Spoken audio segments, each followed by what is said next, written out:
بسم اللہ الرحمن الرحیم۔ فرحاد علی تیمور، دیوتا، ایک بہت ہی اچھا داستان، ایک ایسے نوجوان کی کہانی جس کی صلاحیتوں نے دنیا بھر کے طاقتور ملکوں اور انسانوں کو دھول چٹا دی۔ اپنے ملک کی بقا کے لیے پوری دنیا سے لڑ گیا، جہاں گیا اپنے نام کا سکہ جمایا۔ جسے بچپن میں نہ ماں کا پیار ملا نہ باپ کا، جو ماں کی گود کو ترستا رہا، جسے نفرت ہی نفرت ملی۔ تو جناب اس کی طرف چلنے سے پہلے آپ پلیز چینل کو سبسکرائب کریں، لائک اور شیئر کریں تاکہ ہر آنے والی قسط آپ کو فوری مل سکے۔ فرحاد علی تیمور، قسط نمبر 170 میں گر کر ان سیاہ فام عورتوں کو دیکھنے لگا۔ ان کا سیاہ جسم ایسے چمک رہا تھا جیسے کالے جوتوں کو پالش کیا گیا ہو اور اوپر سے برش کے ذریعے چمکایا گیا ہو۔ جوان عمری کے لحاظ سے ان کے جسم بڑے ہی پرکشش تھے، مگر موٹے موٹے ہونٹ، ناک اور کالے چہروں سے جھانکتے ہوئے سفید دیدے یوں لگ رہے تھے جیسے مجھے جوانی میں چریلوں سے ڈرایا جا رہا ہو۔ میں سمجھا کہ جوانیاں ایسی ہوتی ہیں جو محبت زدہ کرنے کے بجائے خوف زدہ بھی کر دیتی ہیں۔ اسپیکر سے آواز آنے لگی، فرحاد تم حسن و شباب کے رسیہ ہو، یہ بات ہم اچھی طرح جانتے ہیں، لیکن میں نے جتنے حسین تحفے تمہیں پیش کیے تم نے انہیں ٹھکرا دیا۔ ایمن تمہارے حصے میں آئی، تم نے اسے منہ نہیں لگایا۔ اس کے بعد پہلے کمرے میں کتنی حسینائیں تمہارے سامنے بچھ گئی، مگر تم انہیں بھی ٹھکرا کر چلے آئے۔ اب یہ کالی حسینائیں تمہیں یہاں سے نکلنے نہیں دیں گی۔ میری قدر کرو اور انہیں گلے سے لگا لو، اس کے بعد ہی تمہیں کمرے سے نکالا جا سکے گا اور یہ تمہیں نکلنے دے گی۔ یہ کیا بکواس ہے؟ میں نے چیخ کر پوچھا۔ کیا تم میری کمزوری سے فائدہ اٹھا کر مجھے تماشا بنانا چاہتے ہو؟ تم بے بس کیوں ہو گئے ہو فرحاد؟ تم تو بڑے شہزور ہو، تم بڑے دماغ رکھتے ہو، تمہارے جیسے ضدی انسان کے ساتھ چوہے بلی کا کھیل کھیلتے بڑا مزہ آتا ہے۔ میں دیکھنا چاہتا ہوں کہ ان حالات میں تم کس طرح اپنی ذہانت کو کام میں لاتے ہو۔ میں نے کہا تعجب ہے، تمہارے جیسا شخص ان فضول تفریحات میں وقت ضائع کر رہا ہے۔ میں کبھی اپنا وقت ضائع نہیں کرتا۔ جب تک تم ان حسین سے دل بہلاتے رہو گے، اس وقت تک تمہاری ویڈیو فلم تیار ہوتی رہے گی۔ یہاں ہر کمرے میں مختلف زاویوں سے خود کار کیمرے اپنے آپ حرکت میں آ جائیں گے، ہر زاویے سے تمہاری فلم تیار ہوتی جائے گی۔ میں کمرے کی چاروں طرف نظریں دوڑانے لگا۔ بظاہر تو کوئی کیمرہ نظر نہ آیا، لیکن میں نے اندازہ لگایا کہ اس کمرے کے آرائشی سامان میں کیمرے چھپا کر رکھے گئے ہیں۔ مجھے زیادہ سوچنے سمجھنے کی مہلت نہ دی گئی۔ وہ عورتیں اجنبی زبان میں کچھ کہتی ہوئی میرے جسم میں نیزے چبونے لگی اور پلنگ کی طرف اشارہ کرنے لگی۔ میں تکلیف سے بلبلا کر رہ گیا، میرے کپڑے جگہ جگہ سے پھٹ گئے اور وہاں لہو کے سرخ دھبے پھیل گئے۔ میں زخمی تو ہو ہی چکا تھا، اس لیے مزید زخم کھانے سے نہیں گھبرا سکتا تھا۔ میں نے فیصلہ کر لیا کہ ان وحشی عورتوں سے الجھنا ہی ہوگا۔ اس وقت اسپیکر سے آواز آئی، فرحاد ان کی بات مان لو، یہ تمہیں بستر پر جانے کے لیے کہہ رہی ہیں۔ میں نے دونوں ہاتھ کمر پر رکھ کر کہا، سنو سپر ماسٹر، یہ میں اچھی طرح جانتا ہوں یہ عورتیں مجھے جان سے نہیں مار سکے گی، کیونکہ تم مجھے زندہ رکھنا چاہتے ہو۔ ان سے کہہ دو کہ یہ مجھے موت کی دھمکیاں نہ دیں۔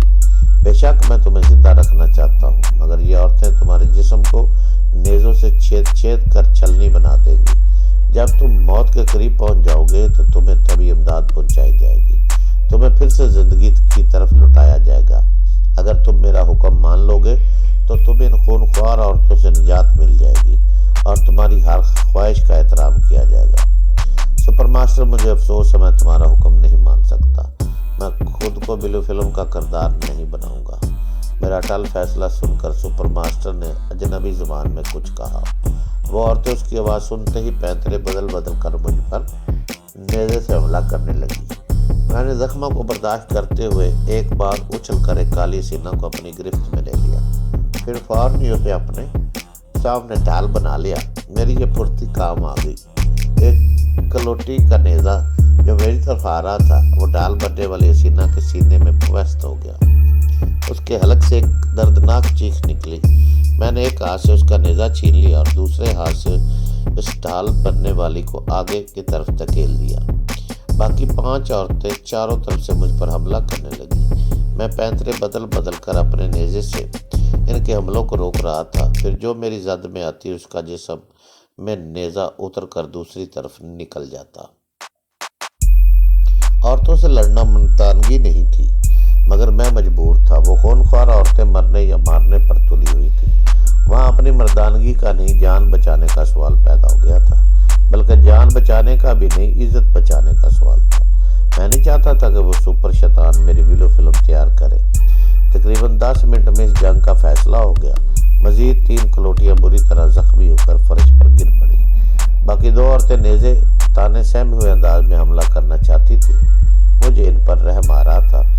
میں خوب سمجھتا تھا یہ بیچاریاں حکم کی بندیاں ہیں، انہیں مجھ سے ذاتی دشمنی نہیں ہے، یہ صرف آقا کے حکم پر مشین کی طرح چل رہی ہیں۔ یہ سوچتے ہی میں نے دروازے کی طرف چھلانگ لگائی، دیوار کے بٹن کو دبایا اور پھر دروازہ کھلتے ہی میں کوریڈور میں آ گیا۔ ہر بار یوں لگتا ہے جیسے میں ایک ہی جگہ پہنچ گیا ہوں، کیونکہ تمام کوریڈور تمام کمروں کے دروازے ایک جیسے بنے ہوئے تھے۔ کوریڈور کی شاخیں ادھر سے ادھر نکل کر دوسری طرف کوریڈور سے مل گئی تھی۔ وہاں پہنچو تو پتہ چلتا تھا پھر اسی جگہ پہنچ گیا ہوں۔ ایسی بھول بھلیاں میں نے زندگی میں پہلی بار دیکھی تھی۔ میں زخموں سے نڈال ہو رہا تھا، میرا لباس خون سے تتر بتر تھا، تر بتر تھا۔ میں اپنے کمرے میں واپس جا کر بستر پر گرنا چاہتا تھا، مگر میں اپنے کمرے کا راستہ بھی بھول گیا تھا۔ اتنے میں ایک مسلح نوجوان میرے سامنے آیا۔ اس نے ہاتھ بڑھا کر ریڈ کراس نشان دکھایا، پھر ایک طرف چلنے کا اشارہ کیا۔ جب میں اس کے پیچھے چلتا ہوا ایک کمرے میں داخل ہوا تو دور تک وہ کمرہ ہسپتال کی طرح پھیلا ہوا تھا۔ میں زخموں کی تاب نہ لا کر ایک بستر پر گر پڑا۔ ایک نرس میرے پاس آ کر میرا لباس اتارنے لگی، پھر ایک ڈاکٹر آ گیا۔ وہ دونوں میرے زخموں کی مرہم پٹی کرنے لگے۔ پھر مجھے ایک انجیکشن لگایا گیا، پتہ نہیں وہ کیا ایسا انجیکشن تھا اور کس قسم کا مرہم لگایا گیا تھا۔ ذرا دیر بعد ہی زخموں کی ساری تکلیف اور ٹیسیں ختم ہو گئی۔ میرے جسم پر بظاہر زخموں کے دھبے نظر آ رہے تھے، مگر میں بالکل نارمل تھا۔ ایک دم سے میں اٹھ کر بیٹھ گیا، پھر وہاں سے اٹھ کر باہر جانے لگا تو کسی نے مجھے نہیں روکا۔ میں عجیب طلسم قدے میں پہنچ گیا تھا۔ ایسا معلوم ہوتا تھا جیسے میں سامری جادوگر کے بچھائے ہوئے جال سے کبھی نہیں نکل سکوں گا۔ میری جگہ کوئی اور ہوتا تو مایوسی سے تھک کر گھٹنے ٹیک دیتا۔ میرے یہ تجربات بتا رہے تھے کہ ماسٹر یوشے کس طرح مجبور ہو کر سپر ماسٹر کے سامنے جھک گیا ہوگا۔ اب میں ایک انڈرویئر پہنے کوریڈور میں کھڑا ہوا تھا۔ زخموں کے نشان تمغوں کی طرح میرے جسم پر سجے ہوئے تھے۔ میرا دماغ کام نہیں کر رہا تھا، میں ایک طلسم قدے سے کیسے نکل سکوں۔ بس ایک قوت ارادی تھی جس سے میرا حوصلہ قائم تھا۔ میں نے سوچ رکھا تھا کہ باہر نکلنا تو تقریباً ناممکن ہے، لیکن عمارت کے اندر اپنے طور پر معلومات حاصل کرتا رہوں گا، شاید تھوڑی بہت معلومات سے فائدہ اٹھا سکوں۔ مگر اس کے لیے بھی ضروری تھا کہ میں پھر کسی خطرے کا سامنا کروں۔ اس لیے میں ایک دروازے کے سامنے پہنچ گیا۔ اب دروازہ کھلنے کے بعد کیا ہونے والا تھا یہ میں نہیں جانتا تھا، مگر جاننے کی ضد پیدا ہو گئی تھی۔ میں نے اللہ کا نام لے کر بٹن دبا دیا۔ دروازہ کھلا تو کمرے کے اندر 4 عدد شکاری کتے نظر آئے۔ وہ ایک دوسرے سے دور زنجیروں میں بندھے ہوئے تھے۔ ایک بوڑھا آدمی اپنے ہاتھوں میں ایک پھٹا ہوا لباس لے کر ایک کتے کے سامنے سے اسے ہلا رہا تھا، اور وہ کتا اپنے نتھنے اٹھا کر اس پھٹے ہوئے لباس کو سونگھ رہا تھا۔ میں نے دوری سے پہچان لیا وہ لباس میرا تھا اور وہ میرے جسم سے ہی اتارا گیا تھا۔ وہ کتا مجھے دیکھتے ہی اچھل اچھل کر زور زور سے بھونکنے لگا۔ وہ اتنی قوت سے اچھل رہا تھا جیسے ابھی زنجیر توڑ کر مجھ پر چھلانگ لگائے گا۔ بوڑھے نے مجھے دیکھ کر اشارے سے اندر آنے کے لیے کہا، مگر اب میں خونخوار کتوں سے نہیں الجھنا چاہتا تھا۔ 6 عدد کتیوں کا تجربہ کافی تھا۔ اس وقت کمرے میں لگے ہوئے اسپیکر سے آواز سنائی دی، فرات گھبراؤ نہیں، یہ بہت مضبوط زنجیریں ہیں، اندر جاؤ اور تماشا دیکھو، ورنہ شکایت کرو گے تمہاری معلومات ادھوری رہے گی۔ میں نے کہا نہیں، میں جان بوجھ کر اب کسی خطرے کو دعوت نہیں دینا چاہتا، میں اس کمرے میں نہیں جاؤں گا۔ اچھا چلو تمہیں ایک دیوار